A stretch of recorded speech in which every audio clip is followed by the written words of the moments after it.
بقیت النام جو لیے جا رہے ہیں ان کے دہرانے کی وجہ سے کیا وجہ ہے کہ ہم کان ہی سے تعریف و توصیف سنتے ہیں تو چہرہ ہمارا بڑا گل رنگ ہو جاتا ہے، خوش ہو جاتا ہے. کوئی ہماری برائی کرتا ہے، دعوت کی بات کرتا ہے تو ہم چہرہ متغیر ہو جاتا ہے، غصہ آ جاتا ہے، ہاتھ سخت ہو جاتا ہے. یہ اس لیے ہوتا ہے کہ ہم کان کے راستے اس پیغام کو سنتے ہیں، اس کا اثر ہمارے وجود پر ہوتا ہے. جب اسی طرح سے اس الفاظ کا وجود ہمارے وجود پر ہوتا ہے تو وہ نام جو نوازیدہ نام ہے اللہ کے محبوبین کے نام ہے، ان کو جب ہم ادا کرتے ہیں بار بار تو پوری شخصیت میں تبدیلی آ جاتی ہے. نہ صرف ایک شخصیت میں، پورے ماحول میں تبدیلی آ جاتی ہے. یہ اللہ کا انعام ہے. اس زاویے کو سمجھنے اور اس پر عمل پیرا ہونے کی ضرورت ہے. امام علی مقام انتہائی سخت مجاہدے اور ریاضتوں کی منزل آپ طے کر رہے تھے، آپ نے طے کیا اور حضرت عمر نے فرمایا کہ کیا ہی اچھا ہو کہ یہ تم تحریر لکھوا کر لکھ لے آؤ. اگر وہ لکھ دیں تو جب میرا انتقال ہو تو میرے کفن کے ساتھ رکھ دینا. ہو سکتا ہے کہ ان کی غلامی کے صدقے میں اللہ مجھے جو ہے محشر میں آسانی میرے لیے پیدا کر دے. مولا جامی رحمۃ اللہ علیہ فرماتے ہیں کہ حسن جمال امام علیہ السلام کا اس انداز کا تھا کہ پورے بچوں میں، اس عمر کے بچوں میں الگ نمایاں نظر آتے تھے. بلکہ رات کے وقت ایک مرتبہ ایسا ہوا کہ حسنین کریمین نبی صلی اللہ علیہ وسلم کی بارگاہ اقدس میں آ گئے. شام کا وقت تھا، مغرب ہو گئی، اندھیرا سا چھا گیا. تو اللہ کے نبی نے فرمایا کہ بہتر ہے کہ تم دونوں بچوں گھر پہ لے جاؤ، تمہاری ماں انتظار کر رہی ہوگی. جیسے آپ روانہ ہوئے تو ایسا لگا جیسے نور کا ایک آلہ سا آپ دونوں کو کور کیے ساتھ چل رہا ہے. اللہ کے نبی پیچھے کھڑے ہوئے یہ منظر دیکھ رہے ہیں کہ میرے شہزادوں پر اللہ نے خصوصی کرم کیا کہ نور کو ان کے ساتھ جو ہے رواں دواں کر دیا. جب آگے بڑھے تو آپ نے فرمایا الحمدللہ الذی اکرمنا اہل بیت، یا اللہ تو نے جو کرم کیا ہے اہل بیت پر، اس کے لیے میں تیری بارگاہ میں شکر گزار ہوں. اللہ کے نبی یہ شخصیت اس انداز میں بن رہی ہے، سنور رہی ہے، منازل طے کر رہی ہے، جن کے تانے بانے حق کو پہچاننے کے حوالے سے اور حق کی راہ میں اپنی گردن دینے کے حوالے سے اسماعیل علیہ السلام سے ملتے ہیں، جو عرب میں مقبول ترین ہیں، جو انسانیت میں اعلیٰ و عرفہ مقام پر ہیں. اللہ کے نبی کے محبوبین میں سے آپ کا شمار ہوتا ہے. اللہ کے نبی مختلف اوقات میں آپ کی کیفیات کو، آپ کے مقام و مرتبے کو اجاگر کر رہے ہیں. یہ سبھی کچھ تو ہو رہا ہے. سوچنے کی بات یہ ہے کہ جس بات پر آپ کا دل تڑپ جاتا، آقا نامدار مصطفیٰ محمد مصطفیٰ صلی اللہ علیہ وسلم کا دل تڑپ جاتا. ایک مرتبہ خانوادہ زہرا سے رونے کی آواز آنے لگی. امام حسین علیہ السلام گریہ کر رہے تھے، رو رہے تھے بچپن کے عالم میں. نبی صلی اللہ علیہ وسلم وہاں پہنچ گئے اور جا کر فرمایا فاطمہ اس بچے کو رونے مت دیا کرو، جب یہ روتا ہے تو مجھے تکلیف ہوتی ہے. جب یہ روتا ہے تو کوشش کرو یہ نہ روئے. میں سمجھتا ہوں کافی حد تک صاف ہو گئی. امام صلی اللہ علیہ وسلم کے مقام مرتبے کو جس انداز میں اللہ نے قرآن میں اور آقا نے اپنی حیات میں اجاگر کیا. ابھی سوچئے جن کی تربیت اس انداز کی ہوئی ہو، جو فکر حسینی ہو، جن کی ایک خاص انداز میں تربیت ہوئی ہو اور تربیت دینے والے جو ہے وہ ہو جو باعث تخلیق کائنات ہیں، تو سوچنے کی بات ہے کہ کیا کسی بھی زندگی کے مرحلے میں وہ کسی ایسی بات پر مصلحت اختیار کریں گے جو ان تمام باتوں کے خلاف ہو، اس تمام روش کے خلاف ہے؟ کبھی بھی نہیں ہو سکتا. اللہ نے اس انداز میں تشکیل کی ہے، ایسے بنایا ہے، ایسے سنوارا ہے، ایسے نوازا ہے، تو پھر ان کی شخصیت پوری ایک تحریک کا نام ہے، پورے فلسفے کا نام ہے، پورے فکر کا نام ہے جو فکر حسینی کہلاتا ہے. پھر کیسے ممکن ہے کہ وہ کسی ایسی بات پر اپنے آپ کو تیار کر لیں جو کہیں بھی تربیت میں نہیں ہے؟ تربیت کیا ہے؟ عاجزی ہے. تربیت کیا ہے؟ شکر گزاری ہے. تربیت کیا ہے؟ بندگی ہے. تربیت کیا ہے؟ سادگی ہے. تربیت کیا ہے؟ اللہ کی راہ میں اپنے آپ کو وقف کرنا ہے. یہ ساری تربیت ہے. اور پوری دنیا دیکھ رہی ہے کہ امام کا مرتبہ کیا ہے اور امام کا کردار پھر کیسا ہونا چاہیے. امام کا کردار ظاہر ویسے ہی ہوگا. حضرت حسن علیہ السلام کے ساتھ جو واقعہ پیش آیا کہ آپ کی سری شہادت یعنی کہ آپ کو زہر سے شہید کیا گیا، وہاں معاملہ کچھ اور تھا.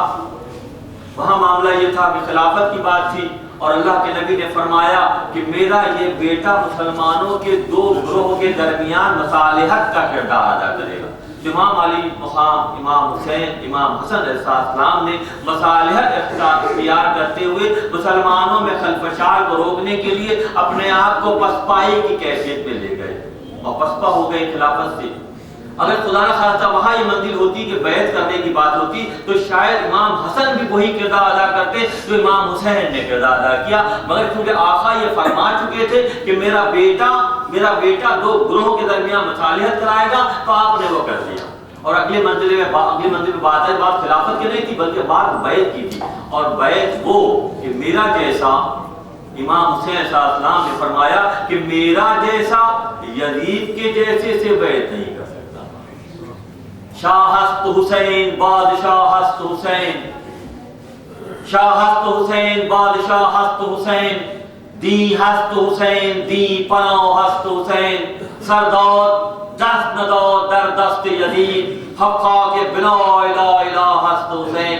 حضرت معین چشتی اجمیری رحمۃ اللہ علیہ نے فرمایا، یہ روایت فرمائی کہ شاہ ہست حسین بادشاہ ہست حسین، بادشاہ اور شہنشاہیت تو آپ ہی کا خاصہ ہے، بادشاہت آپ ہی کا خاصہ ہے، یہ اللہ کی طرف سے آپ پر انعام ہے۔ یہ دنیا نہیں بلکہ ہمیشہ کی جو دنیا عاقبت کی دنیا ہے، وہاں اللہ نے آپ کو مقام مرتبہ یہ دیا کہ نوجوانوں کے سردار ہوں گے امام حسین علیہ السلام۔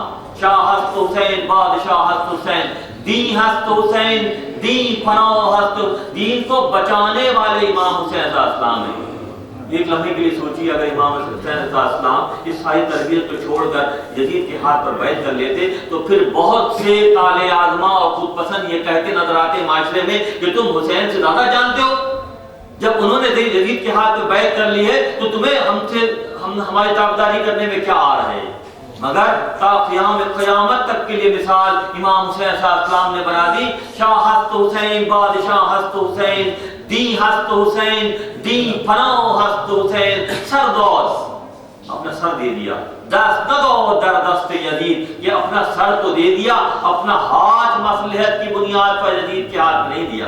سردار دست ندو در دست یزید، حقا کے بنا الہ الہ، لا الہ کی بنیاد حسین ہے، کوئی اللہ نہیں ہے، صرف ایک اللہ ہے۔ اس ایک اللہ کی بندگی کر کے امام حسین علیہ السلام نے دکھا دیا، امام حسین علیہ السلام نے دکھا دیا کہ دین پناہ، دین کی کو بچانے والے امام حسین علیہ السلام نے وہ فکر جو حضرت ابراہیم علیہ السلام سے شروع ہوتی ہے کہ پورا بتوں کا معاشرہ ہے، اس معاشرے میں یہ کردار تھے منفی کردار، تو ابراہیم علیہ السلام نے وہ کردار تھے بتوں کا معاشرہ تھا، اور ابراہیم نے تمام بتوں سے بیزاری کا اظہار کیا تو آپ کے صلب سے وہ پیدا ہوئے جنہوں نے معاشرے کی تمام تر مصلحتوں کو رد کر کے اللہ کو پہچاننے کا فیصلہ کیا، تمام مصلحتوں کو رد کر دیا، کسی طرح کی کوئی کمپرومائز نہیں کیا گیا، اور اللہ کو پہچاننے کا حق کون ادا کرتے نظر آتے ہیں؟ امام حسین علیہ السلام، سردار دست ندو در دست یزید، حقا کے بنا الہ الہ ہست حسین، کہ لا الہ کی بنیاد جو ہے جس کی بنیاد ابراہیم صلی اللہ رکھ رہے ہیں، اس عمارت کی تعمیر کا حق ادا کر رہے ہیں امام علی مقام امام حسین علیہ السلام، تو ذبح عظیم قرار پاتے ہیں۔ وَتَرَكْنَا عَلَيْهِ فِي الْآخِرِينَ، کہ ہم نے بعد والوں کے لیے اس کو رکھ چھوڑا ہے۔ تو ذبح عظیم ایک میڈھا کسی بھی صورت میں نہیں بن سکتا، وہ فدیہ تو اسماعیل علیہ السلام کے لیے تھا، مگر انسانیت کو غلامی سے چھڑانے کے لیے، انسانیت کو مصلحتوں کی غلامی سے چھڑانے کے لیے، انسانیت کو انسانوں کی غلامی سے چھڑانے کے لیے، انسانیت کو شیطان اور ابلیس کی غلامی سے چھڑانے کے لیے، انسانیت کو خود پسندی کی غلامی سے چھڑانے کے لیے اور یکسو کرنے کے لیے اللہ سے قربانی پیش کرتے نظر آتے ہیں۔ نہ صرف اکیلے بھی نہیں، جب حالات خراب ہو گئے مدینہ منورہ سے ہجرت کر کے امام علیہ السلام 60 ہجری میں مکہ کی طرف روانہ ہوتے ہیں، اور مکہ میں بھی جب حالات انتہائی سخت ہو جاتے ہیں، کیونکہ ہمارا موضوع جو ہے امام علیہ السلام کی ذات مبارکہ اور آپ کا مخصوص طرز فکر ہے، اس کو نمایاں کرنا ہے، حالات خراب ہوتے ہیں تو اس سفر پر امام برضا و رغبت روانہ ہوتے ہیں، کوئی جبر کے ساتھ نہیں ہے، یہ اختیاری عمل ہے، یہ اپنا اختیاری عمل ہے یہ اللہ کی راہ میں سر دینے کا وہ اختیاری عمل ہے جو ان کے جد اسماعیل صلی اللہ علیہ وسلم کی ذات مبارکہ میں تھا۔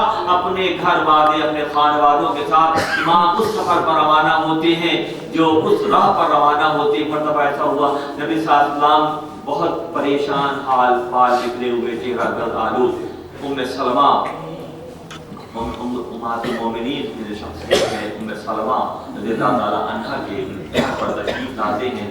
آپ یہ سوال کرتی ہیں کیا وجہ ہے کہ آپ بہت پریشان بھی لگ رہے ہیں، چہرہ متغیر ہے، بال بکھرے ہوئے ہیں؟